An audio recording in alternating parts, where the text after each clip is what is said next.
네, 안녕하십니까. 주워 담고 싶은 주식을 총정리해드리는 시간입니다. 여러분의 시간, 주주총회 개회를 선언하겠습니다.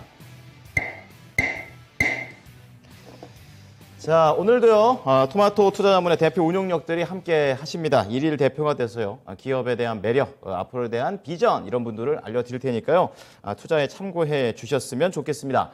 자, 오늘도 세 분의 운용력과 인사를 나눠보겠습니다. 안녕하십니까? 네, 안녕하십니까? 네. 자, 그럼 오늘 운용력들이 갖고 오신 지금 기업들의 명단 보도록 하겠습니다. 자, ISC 있고요. LG 디스플레이, OCI 또 있네요. 자, MC넥스, JS 코퍼레이션, 넷게임즈, 심텍, 초록뱀 미디어, 그리고 HLB 사이언스. 예. B자가 빠져 있는 거 아닙니까? HL 사이언스입니까? 예, HL 사이언스. 예. 자, 이렇게 됐겠는데 우선 강재현 일일 대표부터 시작을 해보겠습니다. 오늘 어떤 회사 대표십니까? 네, 오늘 LG 디스플레이. 좋습니다. 자, 자리에 나와주시기 바랍니다. 자, LG 디스플레이, 이 모르는 분이 없으실 겁니다. OLED와 관련해서 오늘 제대로 한번 들어보도록 하겠습니다.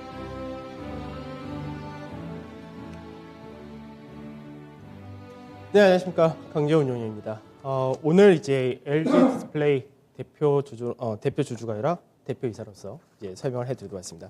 사실 이제 LG 디스플레이를 이제 작년이었죠. 작년에 이제 한번 공개적으로 얘기를 많이 해드렸고, 그러고 나서 사실 저 같은 경우는 올해 상반기 1월달 이때 다 마무리한 다음에 그동안도 안 보고 있었는데 LG 디스플레이를 이제는 다시금 봐야 되는 그런 시기가 왔기 때문에 대표이사로서 이 회사가 이제 어떻게 바뀌었고, 그리고 이제 앞으로 왜 주주 여러분들이 이 회사에다 참여하신 쪽으로 말씀드릴 건지 하나씩 설명해 드리도록 하겠습니다. 자, 먼저 이제 LG 디스플레이, 누구나 다 알다시피 디스플레이 전문 회사입니다. 그래서 디스플레이 중에서 가장 비중을 많이 차지하는 부분이 TV 쪽이고요. 그 외적으로 모니터라든지 노트북, 태블릿, 그리고 모바일 그 외적인 부분까지도 전체적으로 디스플레이 전문으로서 움직인다, 이렇게 보시면 되겠습니다. 사실 매출 구성 자체가 디스플레이이기 때문에 이게 어떻게 보면 굉장히 광범위하게 사용처가 넓기도 하고 성장성도 굉장히 많다, 이렇게 되는데 또 그만큼 경쟁이 치열한 그런 곳이기도 합니다. 그래서 LG 디스플레이 같은 경우는 실제적으로 이제 TV 쪽이 가장 핵심으로 먼저 실적이 개선되느냐, 이게 굉장히 중요한 그런 케이스가 되는데 실제적으로 이제 매출 비중하고 이런 것들 한 번씩 보도록 하죠. 사실 이제 LG 디스플레이 같은 경우가 이제 글로벌 이제 OLED 관련된 쪽에서는 이제 대형 OLED 이쪽에서는 글로벌 1위 기업이고, 그리고 이제 그 외적인 중소형 같은 경우 2위가 되고, 그 자동차라든지 요즘 보게 되면은 자동차에도 굉장히 디스플레이가 커지고 있는 그런 추세인데 그쪽 역시 1위를 하고 있기 때문에 이제 명시상부의 중소형을 제외한 나머지 분야에서는 1위를 차지하고 있는 그런 회사다, 이렇게 보시면 되겠죠. 자, 매출 하나씩 보도록 하죠. 우선 이제 제품별 매출 추이를 보게 되면은 이제 2015년도부터 쭉 여태까지의 흐름을 보게 되면 이제 역시 TV 쪽에서가 굉장히 중요하다가 되죠. 근데 이제 TV 쪽 같은 경우가 실제적으로는 예전에는 LCD TV가 대부분을 차지했었습니다.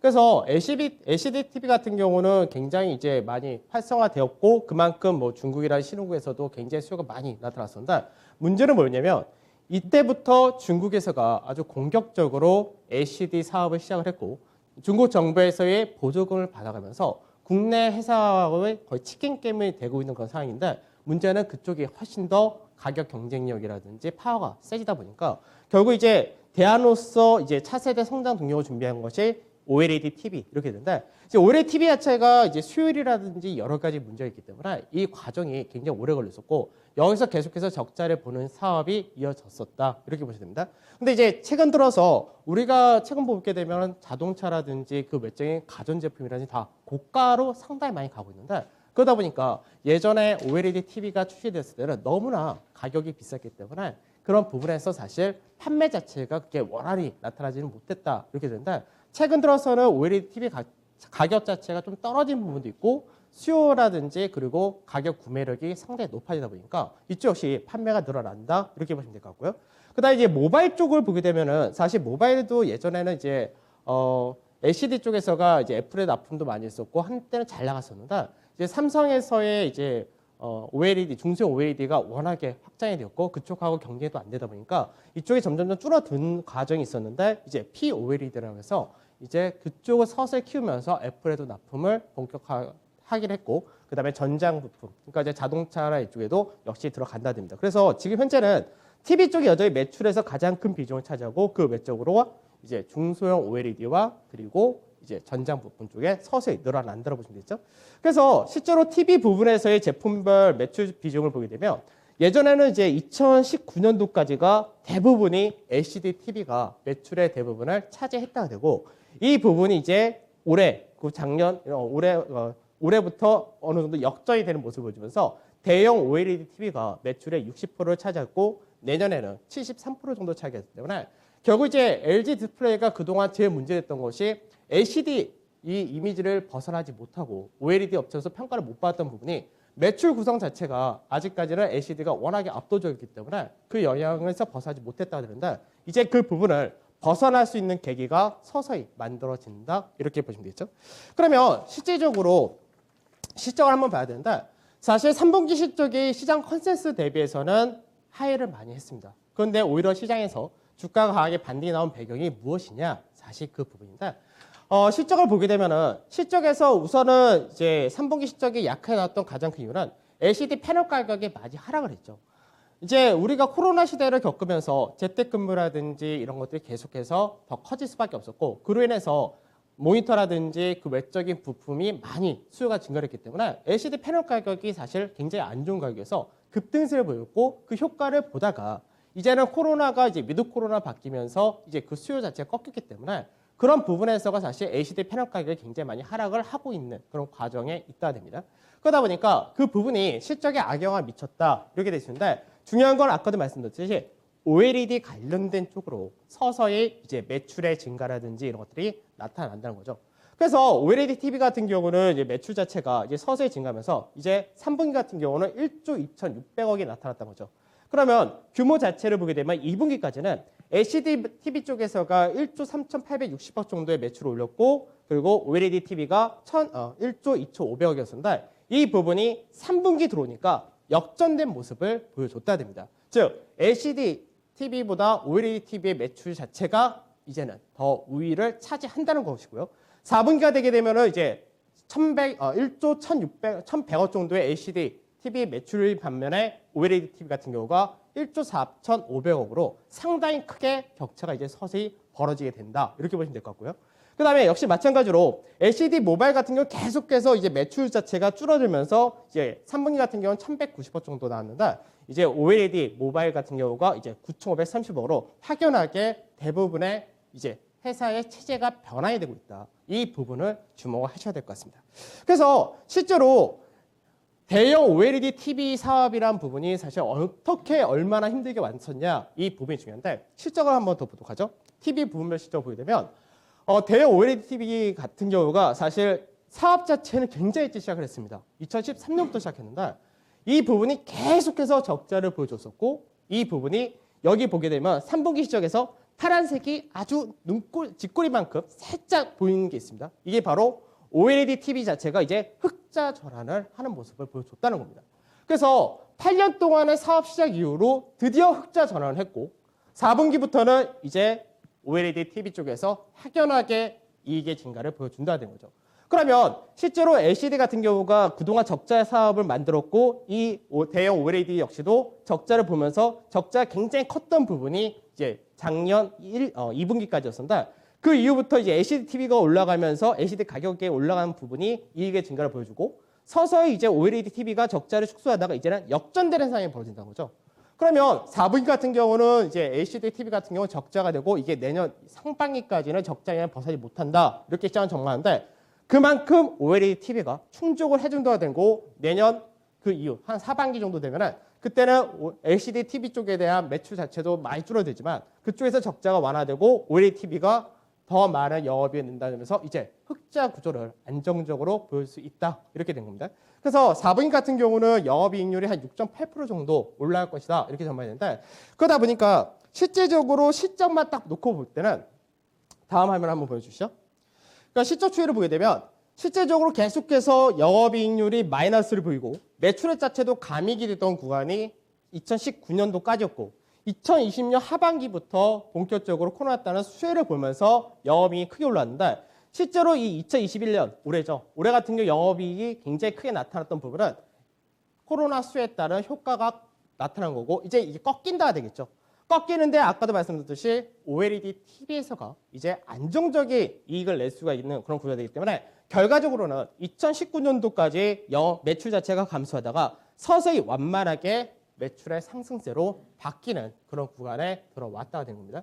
그래서 이 부분에서 영업이익률이 특히나 좋은 게 뭐냐면 LCD TV 같은 경우는 LCD TV라든 LCD 모니터 같은 대부분의 LCD 관련된 패널 같은 경우는 중국 업체에서의 공격적인 정책에 따라서 너무나 영향을 많이 받지만 이 OLED 대형 OLED TV 같은 경우는 아직까지 그런 부분이 나타나기가 어렵다는 거죠.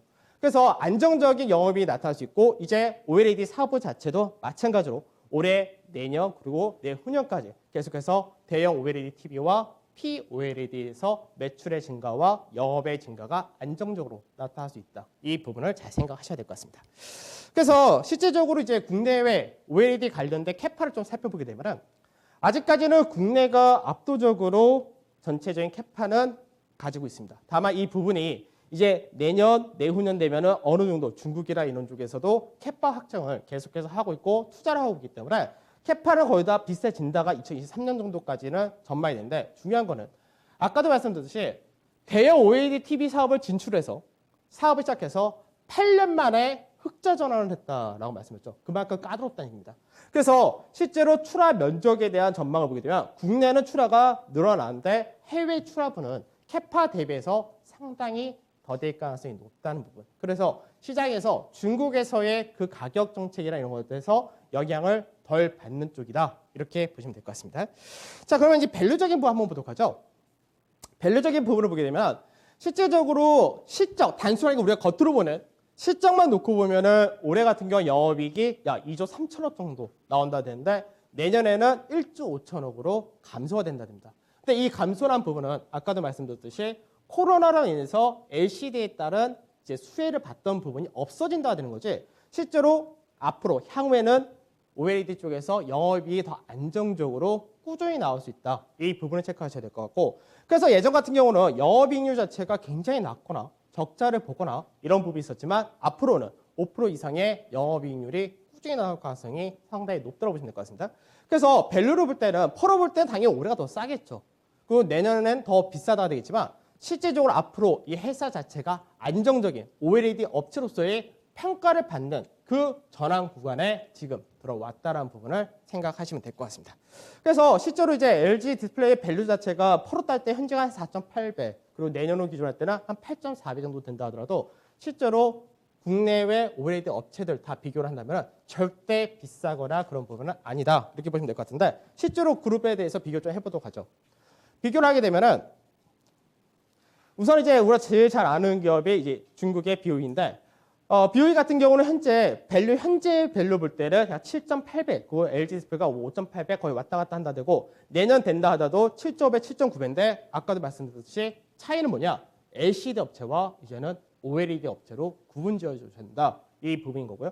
그래서 자산 가치나 이쪽은 확연하게 LG 디스플레이가 낮다는 부분 생각한다면은 밸류적인 부분에서도 절대 비싼 종목이 아니다라고 보셔야 될 것 같습니다. 그래서 이제 앞으로 또 우리가 계속해서 생각을 해야 될 부분이 향후 단순하게 TV만 생각하느냐 이게 아니라 지금 실제적으로 이제 올해 초에 사실 LG 디스플레이가 굉장히 가파른 급등했던 부분 중에 하나가 LG 그룹에서 본격적인 전장 사업에 진출을 한다는 부분이었습니다. 그래서 실제로 최근 들어서 자동차들을 보게 되면 새로 출시된 자동차들이 디스플레이 화면 자체가 굉장히 넓다는 걸 아실 수 있는데 이게 앞으로는 더 커진다라는 생각을 하셔야 됩니다. 자율주행뿐만 아니라 서서히 가면 갈수록 전기차 이런 부분이 다 이제 디스플레이로 대부분 보여주기 때문에 앞으로 더 커질 수밖에 없는데 POLED 같은 경우가 좀 더 사고가 나거나 할 때 플라스틱 OLED이기 때문에 좀 더 안정적이다 이런 부분도 있습니다. 그래서 실제로 LG 디스플레이가 전장 사업하면서 자동차 회사에 납품하는 규모 자체는 현재 글로벌 1위로서 차지하고 있는데 서서히 더 면적이 커진다는 부분이 실적의 증가를 더 나타낼 수 있다 이렇게 보셔야 될 것 같고 최근 들어서 또 하나가 있죠. 유명한 지금 시장에서 트렌드 자체가 굉장히 핫한 것 중에 하나가 메타버스, 가상현실 이런 쪽에 굉장히 많이 핫한 그런 케이스인데 이제 가상현실 관련된 VAR이라든지 VR 기기 역시도 이제 본격적으로 내년부터 출시가 된다라고 대부분의 회사들이 잡혀 있습니다. 그래서 역시 마찬가지로 가상현실에서 좀 더 현실감을 느끼게 만들려면 역시나 굉장히 뚜렷한 해상도를 가진 OLED가 필요하다고 되죠. 그래서 이쪽 역시도 서서히 이제 증가를 한다는 부분이 있기 때문에 결국 향후 성장 동력, 먹거리 자체가 굉장히 풍부한 시장이다. 그리고 기존의 LCD 역시도 결국은 교체 주기가 들어오기 때문에 이런 부분까지 생각한다면 앞으로 안정적인 실적과 꾸준한 매출의 증가가 기대가 된다. 그래서 저는 LG 디스플레이에 대해서 주주로 참여하시는 것이 현재 너무나 좋은 구간이다. 이렇게 말씀드리도록 하겠습니다. 네. 자, 다시 봐야 되는 그런 시점에서 말씀을 해주셨습니다. LG 디스플레이에 관련해서 질의 응답 시간 가져보겠습니다. 어떤 분께서 질문하시겠습니까? 네. 영준 의원이요. 저는 수급을 먼저 얘기 드리겠습니다. 올해 그 공매도 재개 나타난 이후에 보면 LG 디스플레이가 외국계 투자자들한테 일종의 공매도 맛집으로 소문이 났는지 그냥 연일 많이 팝니다. 그 5월달 이후 보면 거의 한 100만 주 이상 하루에 순매도 나온 날들도 많고요. 보통 보면 일평균 그래도 그 공매도 비중이 적은 날도 한 7%대, 많은 날은 한 15% 이상 거의 꾸준히 계속 나오고 있는데 최근 맥쿼리나 모건 스탠리, UBS 등등이 갖고 외국계 창구들이 LG 디스플레이를 벌써 한 반년 가까이 계속 이렇게 매도, 순매도 그리고 공매도가 나오고 있는데 주식이 아무리 좋아도 이게 또 이렇게 공매도에 계속 노출되어 있으면 이게 올리기가 좀 어렵잖아요. 이런 부분은 좀 어떻게 생각하시나요? 네. 자, 이제 LG 디스플레이를 저는 이제 이렇게 평가합니다. 재평가를 받아야 될 시점입니다. 회사 자체가 재평가를 받아야 되는데 사실 기존의 많은 인식이 사실 무시를 못하는 게 중국한테 밀릴 거야 라는 인식하고 어차피 이 회사는 올라가는 게 한계가 있어라는 인식이 있기 때문에 어느 정도 주가가 올라가거나 시장이 불안하고 할 때는 항상 공매도 최상위에 들어와 있던 것이 맞습니다. 근데 이제 최근 들어서의 수급을 보게 되면은 실적 발표한 이후에 기관에서가 아주 엄청나게 대규모 매수가 연이 이어진다 이 부분도 있는데 시장에서 아까 제가 말씀드렸듯이 3분기 실적을 면밀하게 체크를 하지 않으면은 실제로 여태까지 이 대형 OLED TV 쪽에서 흑자 전환했다는 것이 안 보일 정도인데 그러면 앞으로의 시장을 생각한다면 공매도라는 부분은 결국은 주가가 올라가면은 그만큼 올라갔으면 총매가 되기도 하고 사실 이따가 나중에 투자 전략할 때 제가 차트를 한번 보여드리겠지만 실제로 LG 디스플레이는 사실 개인들의 무덤이었습니다. 그동안. 그 개인들의 무덤이 이제 벗어나는 구간에 들어온다고 생각하기 때문에 공매도라는 부분도 외국인들이 열심히 하지만 반대로 최근 들어서 기관의 매수가 그만큼 강하다는 부분을 생각한다면 어느 정도 공매도가 나중에 쇼커버링으로 오히려 전개될 가능성도 상당히 높지 않을까 이렇게 말씀드리도록 하겠습니다. 네, 자 공매도와 관련된 질문이었고요. 네. 박준현 의원님요. 저는 이제 요즘 LG 디스플레이를 보면서 이제 주가가 올라가니까 약간 좋아 보일 수는 있는데 요즘 이제 시장의 모든 산업 자체가 실적 피크아웃이지 않습니까? 어떻게 되든 간에 LG 디스플레이는 논란의 여지가 없습니다. 올해 실적이 고점이잖아요. 고점이고 4분기는 아마 성수기 효과 때문에 3분기보다 증가되는 걸 알고 있는데 내년도 실적은 많이 감소지 않습니까? 그러면 여타 비교를 안 해볼 수가 있는 게 요즘 주가 부진하고 있는 철강이라든가 화학이라든가 관련된 종목들도 지금 주가가 계속 흘러내리고 있잖아요. 오히려 철강업종 같은 내년도 실적 전망치가 오히려보다 좋다는 전망도 있거든요.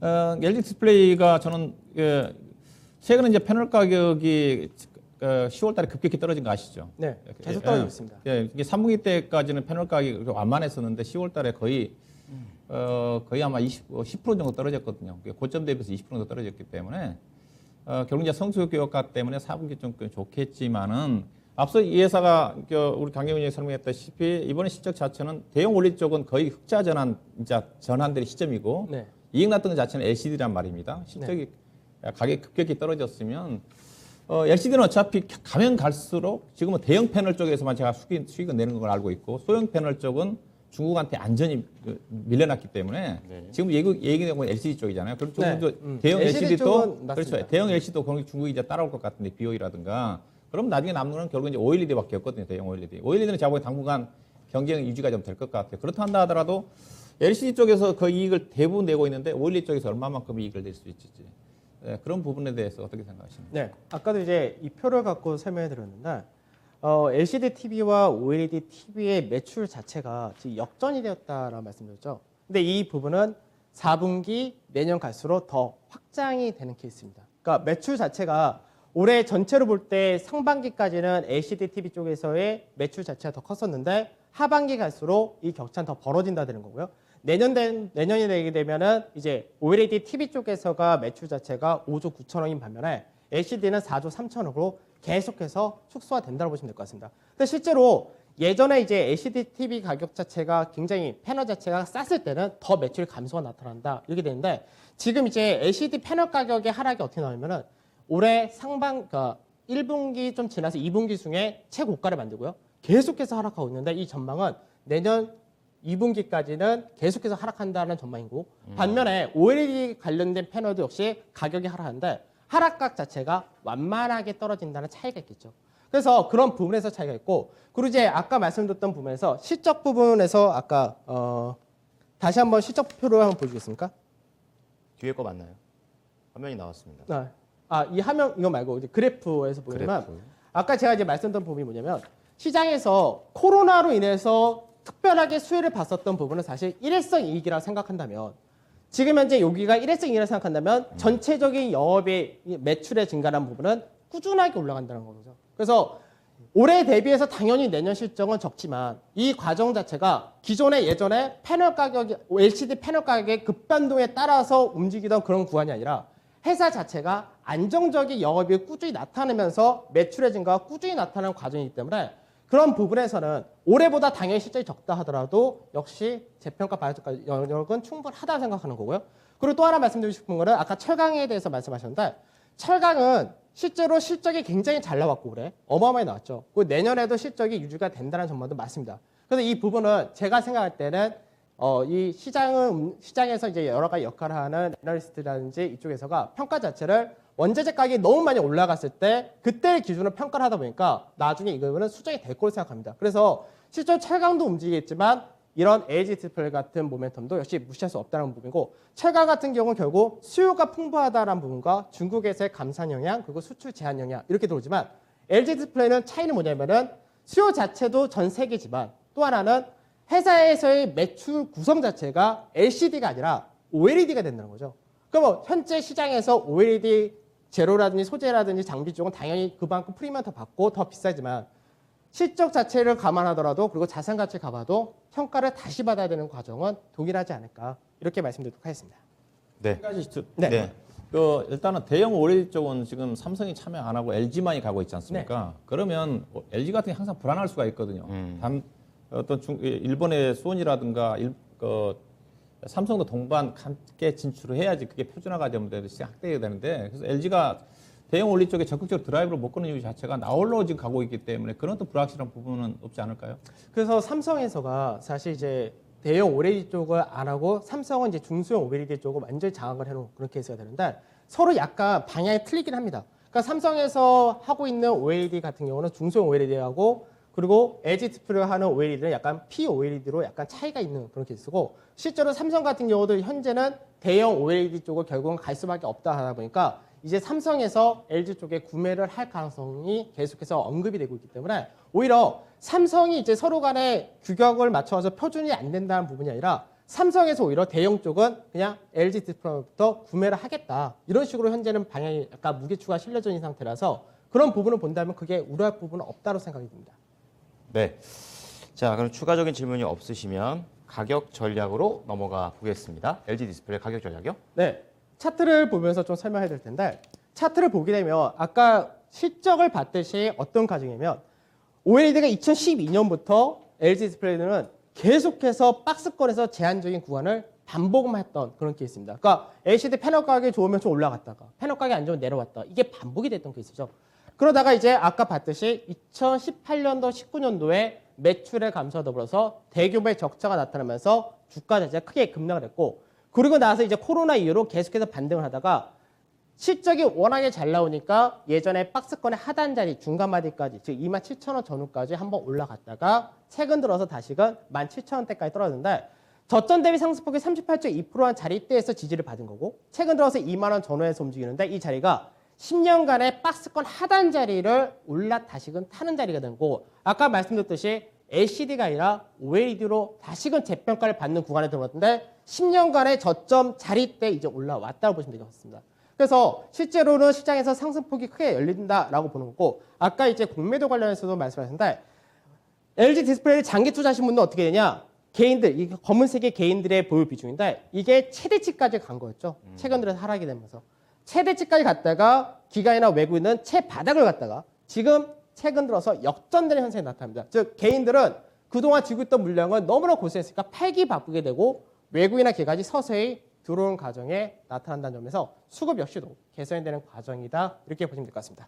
그러니까 매수가 전략을 어떻게 하냐면 매수는 현재 최근 들어서 좀 가파르게 올랐기 때문에 최대한 2만 원 조금 아래짜리 전후 자리에서 산다. 이런 관점 보시면 될 것 같은데 그래서 매수가는 19,700원에서 23,300원, 그러니까 2만 원 전후에서 진입을 한다고 보시고 단기적인 관점이다라고 하면은 반등 시에 23,500원이라는 자리대가 최근 들어서 올해 상반기 고가를 만들었을 때 추세의 중간에 걸린 자리가 1차 목표를 잡고 2차 목표는 27,000원, 올해 고가 정도를 잡으시면 됩니다. 다만 시장에서 아까 말씀드렸던 여러 가지 VR이라든지 여러 가상기기라든지 전장 부품이라든지 그리고 OLED 패널 가격의 반등이 좀 더 가파르게 나온다면 그때는 박스권의 상단 자리는 열어두셔도 될 것 같습니다. 네.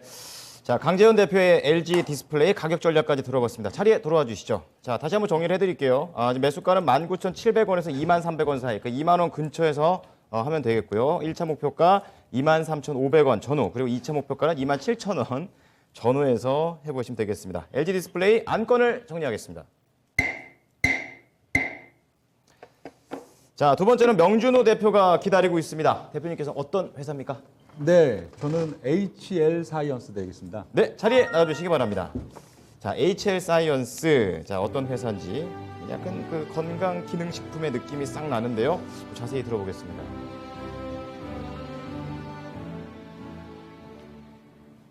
네, 오늘 그 종목은 HL 사이언스 되겠습니다.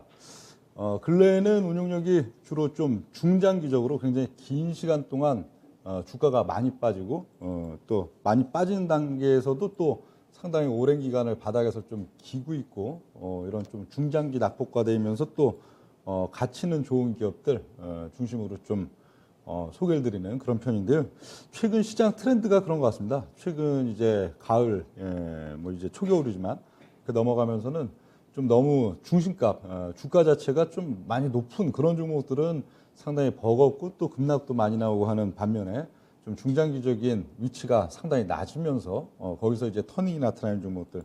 그러니까 최근 좀 핫한 뭐 게임이나 엔터테인먼트, 뭐 NFT 뿐만 아니고도 뭐 주로 좀 뭐 반도체 관련된 종목 또 바이오에 있어서도 좀 주가 탄력이 좋은 종목들은 주로 중심값이 굉장히 좀 낮은 가운데서 돌아 나오는 그런 종목이기 때문에 또 그런 면들도 있고요.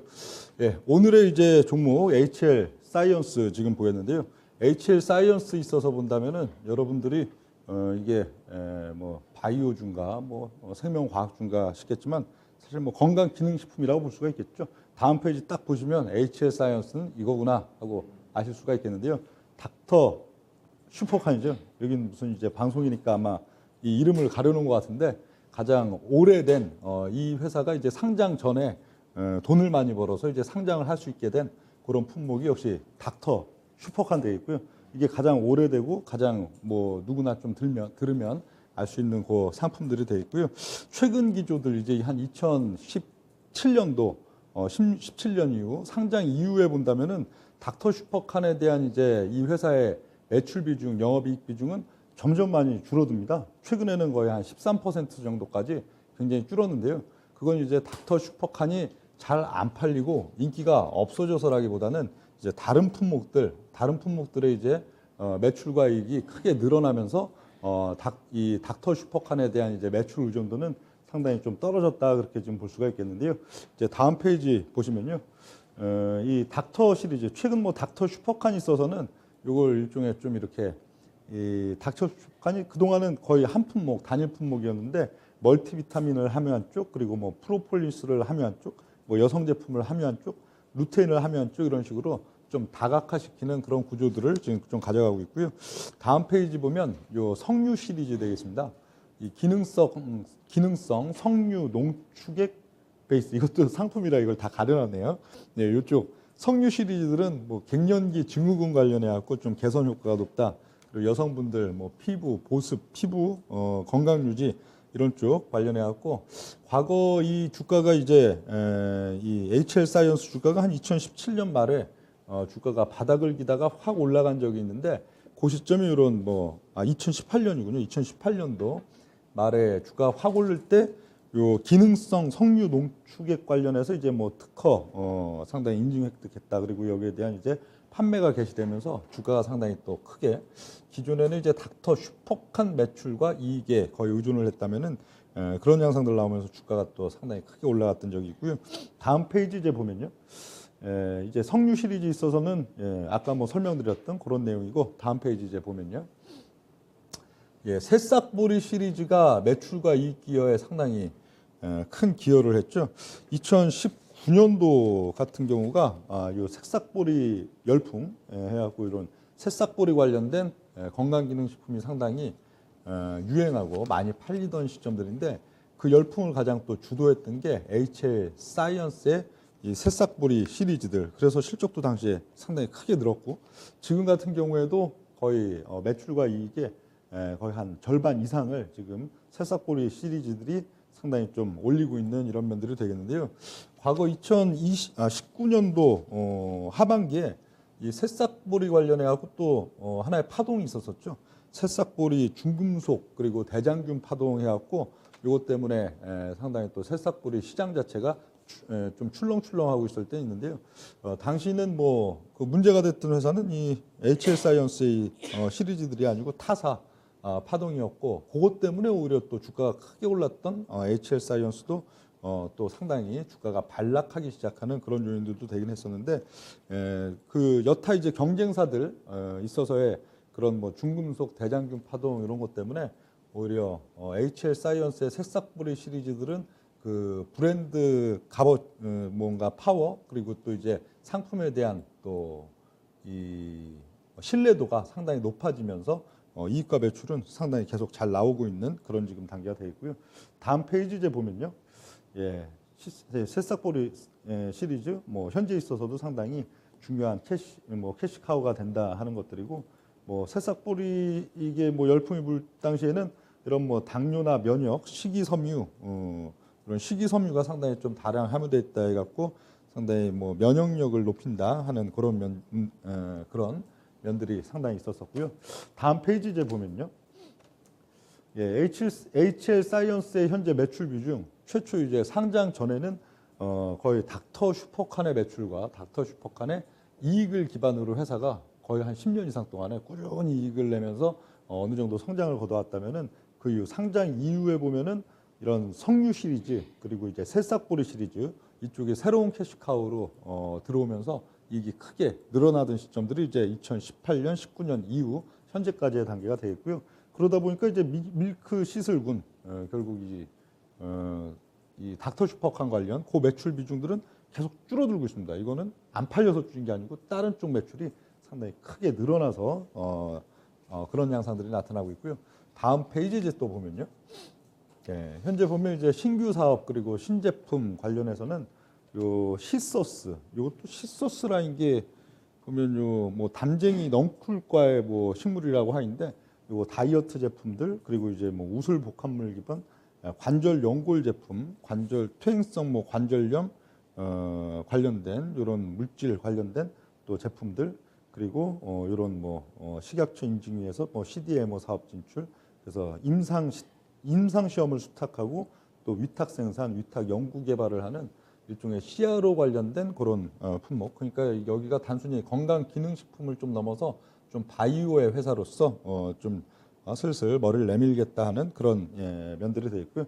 그리고 관절염 치료, 천연물 신약 기술 이전 요거 관련해서는 또 그 2017년 말에 첫 번째 상승기가 요쪽 퇴행성 관절염 치료 물질 효과 입증 소식 그러면서 처음으로 움직이던 그런 시점들인데 현재 또 진행되고 있다 하는 내용들이 되어 있고요. 현재 이 HL 사이언스의 주가를 보면은 완전 뭐 바닥은 바닥이죠. 주가가 여기 오를 때도 많이 올랐지만요. 오를 때도 거의 한 1년 사이에 주가가 한 5배 정도 크게 오르는 단계가 있었고 그러고는 또 이거 아까 그 뭐죠? 그 새싹보리 중금속 대장균 파동 그건 타사의 문제인데 그거랑 블록딜 그런 면들로 주가가 반락하는 양상들이 있었는데요. 그러니까 2016년, 17년 뭐 거의 한 시점들까지는 상장 이후에 계속 바닥을 겼었고 반면에 첫 번째 상승 기간이 아까 그 퇴행성 관절염 관련 그리고 두 번째 상승기가 석유 농축액 그리고 세 번째 상승기가 이제 새싹보리 그래갖고 영업이익 수준이 연간 기준으로 한 60억대에 머물던 닥터 슈퍼칸 관련해갖고 한 60억대에 머물던 수준들이 거의 한 200억대 이상으로 폭증이 나오는 단계와 함께 또 주가가 크게 올라갔었고요. 그 이후에 이익과 매출이 줄었느냐? 뭐 줄지 않았습니다. 2020년과 2021년 현재 시점에도 거의 비슷한 실적 기조가 이어지고 있지만 주가는 고점 대비 거의 지금 한 3분의 1 토막이죠. 크게 빠진 상태 속에서 계속 바닥을 기고 있어요. 이 회사의 굉장한 특징이라고 본다면은 작년도 이제 코로나 폭락기 작년 2월 달 종합 지수는 한 1,400대 그리고 코스닥 지수는 400포인트 선까지 빠졌던 그 시점 주가와 현재 주가가 똑같다는 거예요.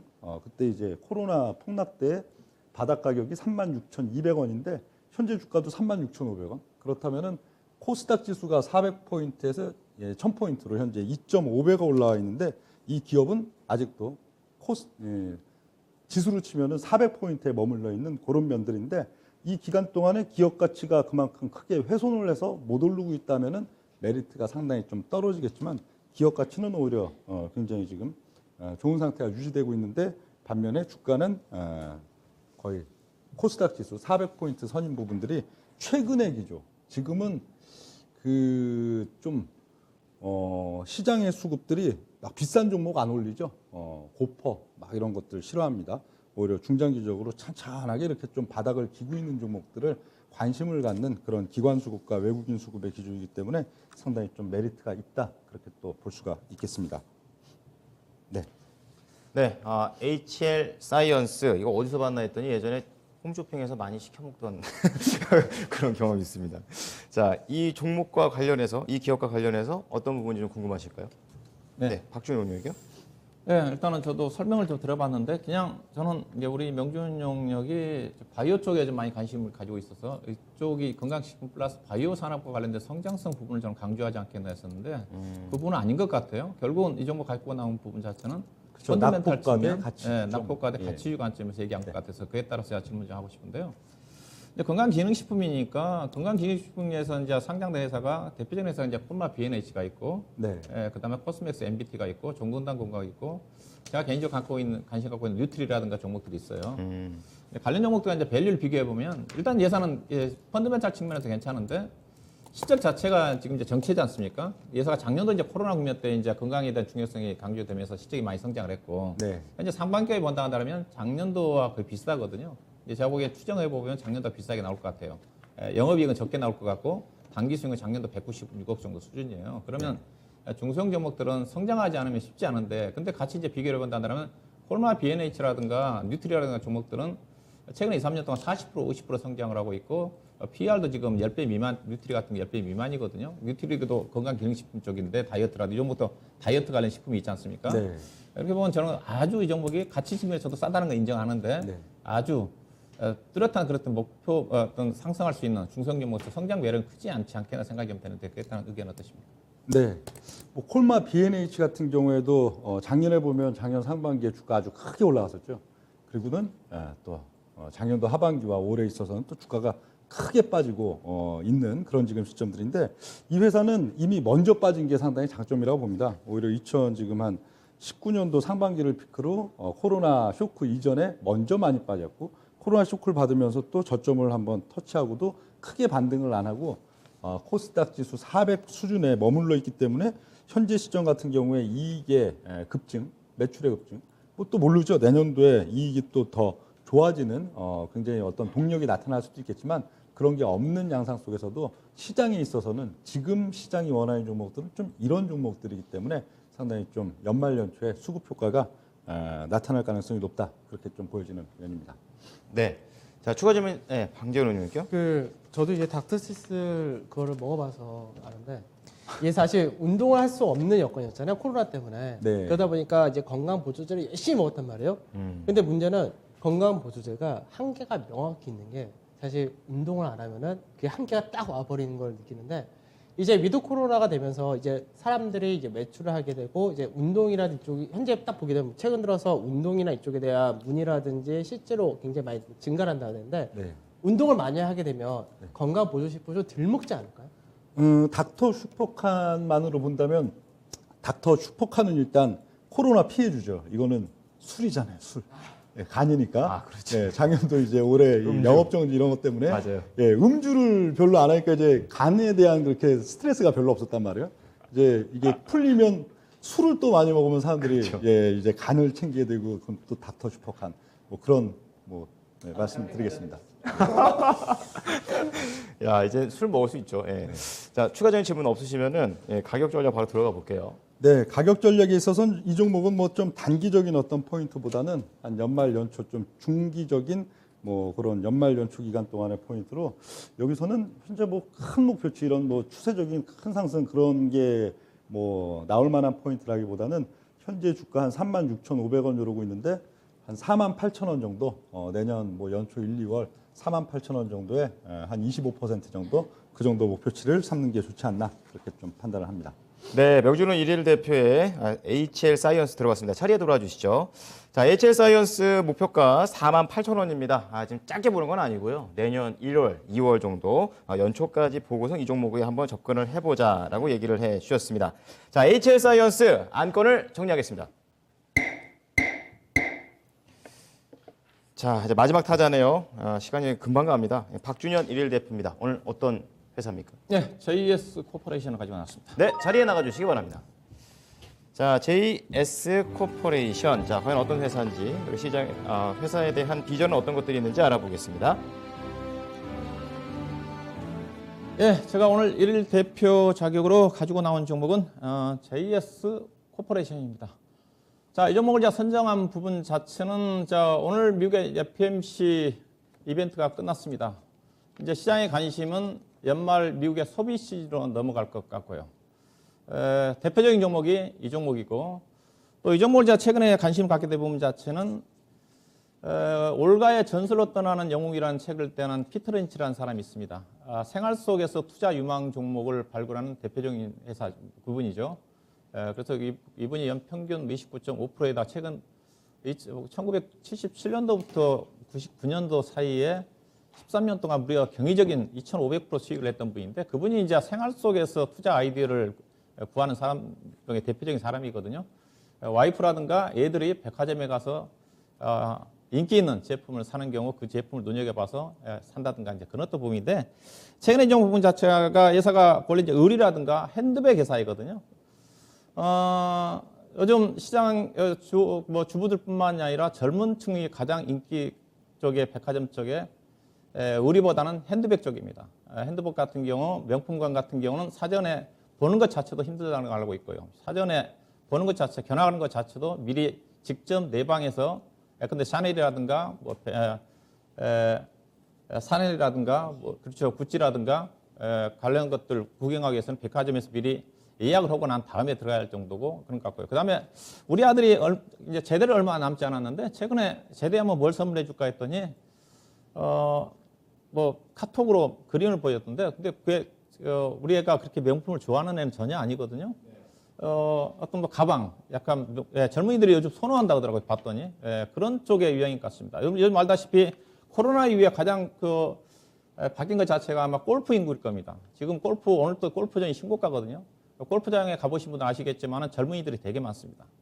이 부분도 이제 그런 또 포인트라 좀 말씀 좀 드리고 싶고요. 자, 그러면 이 회사가 어떤 회사인지 일단 표를 좀 보면서 시간 관계상 보면서 좀 설명이 드리도록 하겠습니다. 회사 이제 85년도에 설립된 회사인데요. 2016년도 코스피 기업입니다. 코스피에 상장된 회사고 주요 브랜드 자체가 핸드백 25%고요. 그 다음에 의류가 75%입니다. 그 다음에 회사 다음 표를 좀 보시게 되게 되면 브랜드별 매출 비중이죠. 회사가 이제 그 명품 쪽에 특히 핸드백 같은 경우 이렇게 주목할 부분 자체는 핸드백 매출인데 핸드백 매출처가 어디냐? 미국의 주요 핸드백 브랜드 선호 가장 인기가 높은 것 자체가 이따 보시면 아시겠지만 마이클 코어스입니다. 미국 쪽에서 가장 인기가 높아요. 1위입니다. 그 다음에 게스라든가, 그 다음에 가토 스페이드라 코치라든가, 그 다음에 버버리라든가 이쪽인데 이쪽에 이 회사가 거의 매출 비중이 많다는 측면이고, 그 다음에 이 회사가 의류 쪽에 이제 회사가 이제 성장 포인트인데 약진통상이라는 회사를 작년도 8월 달에 인수했는데 그 회사가 이제 OEM 내지는 ODM 의류 기업입니다. 뭐 대표적인 미국의 의류 회사인 갭을 중심으로 해가지고 월마트라든가 올드네이비라든가 이쪽에 거래 관계 형성하고 있기 때문에 미국의 연말 소비시장 확대에 가장 수혜를 받을 수 있는 쪽에 회사가 주요 매출처다. 그런 부분들을 좀 보시면 될 것 같고요. 회사 주요 생산 법인 자체는 대부분 다 동남아 쪽입니다. 캄보디아라든가 그다음에 베트남 쪽에 공장을 거느리고 있다.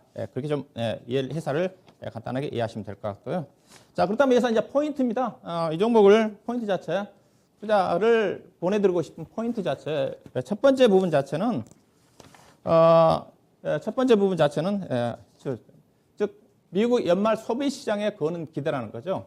자, 알다시피 미국은 소비로 먹고 사는 나라입니다. 4분기 때 연말 쇼핑 시즌이죠. 이게 11월 말부터 본격적인 블랙 프라이데이, 사이버 먼데이를 중심으로 해가지고 소비 시즌이 전개가 좀 되는데 거의 연간 매출액에 거의 다 4분기 때 집중이 좀 되는 거고 해마다 갈수록 4분기 때 매출 비중이 증가된다. 그렇게 보시면 될 것 같고요. 다음은 그러면 미국의 소비자들의 현재 심리 여건이 어떠냐? 자, ISM 서비스 지수가 오늘 그 새벽에 미국 시장에서 발표가 좀 됐습니다. 자, 오늘까지 제가 반영한 건데 소비자 심리 지수가 66.1입니다. 50을 기준으로 하는 거니까 지금 소비자 심리 지표는 가장 높습니다. 이게 최근에 CNN 방송에 따르면 미국의 소비자들이 올해 아마 연말 쇼핑 시즌 자체가 성탄절 쇼핑 시즌 자체가 가장 비싼 성탄절이 될 거다. 그것도 전망인 것 같습니다. 가격이 비싸더라도 물건을 사겠다는 거죠. 그만큼 미국의 소비자 심리 지표가 위드 코로나와 함께 강한 소비를 형성했기 때문에 조만간 있을 11월 말 전후에 미국의 쇼핑 시즌에 쇼핑과 관련된 이쪽에 가장 주목을 받을 수 있는 쇼핑 시즌 자체가 의류라든가 핸드백이라든가 그다음에 애플 중심의 가전제품 쪽이라 좀 봐야 될 것 같은데 우리나라와 관련된 부분 자체는 결국은 OEM 의류 기업들이 좀 되는 거니까 자, 그다음에 다음 우리나라도 지금 소비자 심리 지표가 괜찮습니다. 예산 이제 해외 쪽이니까 우리나라도 현재 소비자 심리 지표가 107입니다. 100을 기준으로 해가지고 100 이상 높은 거니까 상당히 우리나라도 아마 위드 코로나와 함께 소비가 좀 살아나지 않겠는가 그렇게 좀 보시면 될 것 같고요. 다음 표를 좀 보시게 되게 되면 앞서 그러면 회사가 이제 미국 쪽에서 앞서 핸드백과 관련해 가지고 주요 미국에서 인기 있는 브랜드 쪽에 회사가 제품을 공급한다고 그랬지 않습니까? 1위가 마이클 코스라는 쪽이 1위인데 그다음에 루이비통, 코츠, 게이트 스페이드, 구찌인데 회사가 1위와 3위 사이에 핸드백 제품을 공급한다는 겁니다. 미국에서 가장 소비자들의 선호가 높은 1위와 3위 사이 회사가 회사 거래 관계를 형성을 하고 있기 때문에 그런 부분 좀 보시면 될 것 같고요. 그다음에 회사 실적인데 시장이다 이제 미국의 의류와 관련된 부분인데 연말 최근에 뭐 유통 대란과 관련해 가지고 뭐 공급단 이슈도 있지만은 현재 미국의 소매유류 재고 자체가 상당히 낮은 상태입니다. 그래서 연말 소비 시즌에 앞서서 재고를 확보하기 위해서 OEM 의료한테 수주가 상당 폭에 증가되고 있다는 그런 또 부분들이기 때문에 이런 또 부분들도 이 4분기 때 실적이 좋아질 수 있는 그런 부분으로 전개된다 좀 보시면 될 것 같고요. 다음 표를 보시면 자 예사 실적입니다. 예사는 실적 발표를 했습니다. 3분기 실적을. 일주일 전에 실적 발표를 했는데 자 부문별로 의류가 2,349억 작년 대비해서 34% 증가했고요. 영업이익이 211억. 그다음에 핸드백이 55% 증가해서 영업이익 38억. 누계로 3분기만 작년 대비해서 193% 증가된 2,945억에 영업이익은 무려 1,900% 증가한 249억. 시장의 가이던스가 영업이익이 210억대였는데 시장 예상치를 상회할 적이 나왔고요. 문제는 또 여기다가 회사가 3분기 때 4분기에 2월된 부분이 있습니다. 200억 정도가 2월된 부분이기 때문에 4분기도 2월된 부분까지 감안하면 더 좋아진다고 이해를 하시면 될 것 같고요. 그 다음에 회사가 이렇게 실적이 좋아진 이유가 있습니다.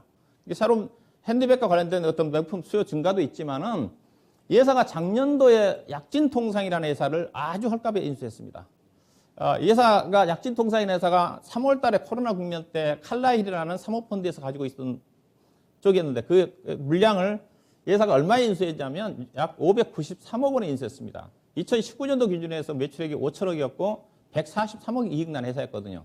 근데 실제 돈 들어간 자금 자체는 143억밖에 안 들어갔고 나머지 400억 정도는 차입금을 떠안는 조건이었기 때문에 거의 헐값에 인수했다. 저는 이 종목을 보면서 제가 과거에 KG 케미칼을 주목했던 때가 KG 동부스틸을 아주 헐값에 인수해갔거든요. 그 당시 철강업황이 안 좋을 때. 이 종목도 결국 코로나 국면 때 안 좋을 때 아주 싸게 인수한 약진통상 회사 자체가 이 회사의 실적 성장에 크게 기여를 했다. 그렇게 보시면 될 것 같은데 다음 편을 보시게 되면 이 회사가 이제 작년 8월 달에 인수했으니까 작년에 4분기 정도의 실적이 좀 반영이 좀 되겠죠. 그래서 이제 작년도 예사가 이제 4분기 때 실적이 급성장했던 거고 올해 이제 실적이 대폭적으로 100% 반영이 좀 되니까 올해 실적은 급성장을 하겠죠. 예, 약진통상 인수와 함께 예산을 별로 핸드백 회사였는데 약진통상을 인수를 하면서 의류 쪽에 대한 매출 비중이 크게 증가됐다. 예, 그렇게 좀 보시면 될 것 같고 다음 표를 보시면 자, 회사 실적을 좀 보시게 되게 되면 뭐 퀀텀 점프죠. 회사가 2019년도 매출이 2,500억인데 작년도는 약간 이제 8월 달에 인수한 약진통상이 반영되면서 4천억. 올해 지금 매출액이 9,800억입니다.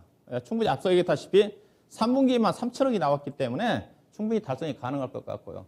현재 주당 올해 예상되는 실적은 PER 8.4배 정도 되는 수준, 내년도 6배 되는 수준인데 그렇다면 의류기업들과 비교해보면 밸류가 어떠냐? 의류기업들은 뭐 F&F 휠라홀딩스 뭐 있지만은 핵심 자체는 미국의 연말 소비 시즌이라고 했습니다. 그럼 OEM 기업을 사야 되겠죠. 알다시피 미국의 OEM 기업의 대표적인 회사는 영업미역하고 한세실업하고 JS 코퍼레이션밖에 없습니다. 자, 영업미역은 제가 한번 소개해드렸던 부분이고 그 중에서 JS 코퍼레이션의 시가총액이 지금 3천억밖에 안 됩니다. 3천억밖에 안 되는 수준이겠고 내년도 실적까지 감안한다 한다면 상당히 주가 자체는 상대적으로도 주가 싸다. 그런 관점에서 JS 코퍼레이션을 주목해보자. 그렇게 말씀드리도록 하겠습니다. 네. 항상 그렇습니다. 세 번째 분께서 나올 때 되면 이렇게 시간이 없어요. 그래서 질문을 받을 시간이 없어서 바로 가격 전략 가겠습니다. JS 코퍼레이션 어떻습니까? 네, 차트 좀 올려주시죠. 자, 이 종목은 이제 1분기 때 실적이 급성장을 하면서 그때서부터 조금 넓게 좀 보이시면 주봉이라도 보이시면 주가가 많이 올라왔습니다. 1분기 때부터 실적이 확인이 됐거든요. 2분기 때 좋아졌고 2분기보다는 3분기 때 영업이 급성장을 했으니까 3분기 때 240억, 작년도 3분기 때 영업이익이 10억밖에 안 됐거든요.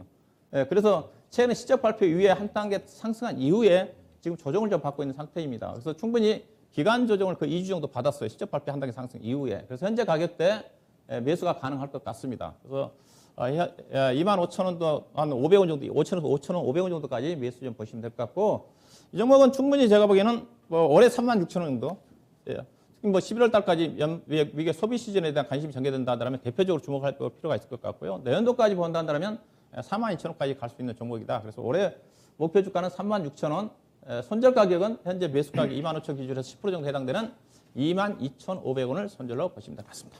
네, 박준현 운용력의 JS 코퍼레이션입니다. 자리에 돌아주시죠. 자, JS 코퍼레이션 매수가 25,000원을 전후해서 매수를 하시면 될 것 같고 목표가 36,000원 그리고 손절가는 22,500원을 제시했습니다. 이거 TMI이기도 하겠는데 JS가 꼭 사람 이름 같아서 찾아보니까 대표님 성함이 홍재성 씨더라고요. 네, 죄송합니다. 자, 오늘 세 분의 내용들 전체적으로 다 드려봤습니다. 좀 투자를 하시면서 좀 깊이 있는 내용들, 이 회사 도대체 무슨 회사인가 좀 알아보셨을 것 같습니다. 자, 다음 주에도 이러한 내용들 잘 챙겨서 오겠습니다. 세 분과 인사 나눠보죠. 감사합니다. 수고하셨습니다. 네. 자, 지금까지 투자 판단에 도움이 될 수 있는 정보를 제공해 드렸습니다. 하지만 특정 종목의 상승과 하락을 보장하지는 않으니까요. 이 부분 참고해 주시기 바랍니다. 주주총회 해외를 선언하겠습니다.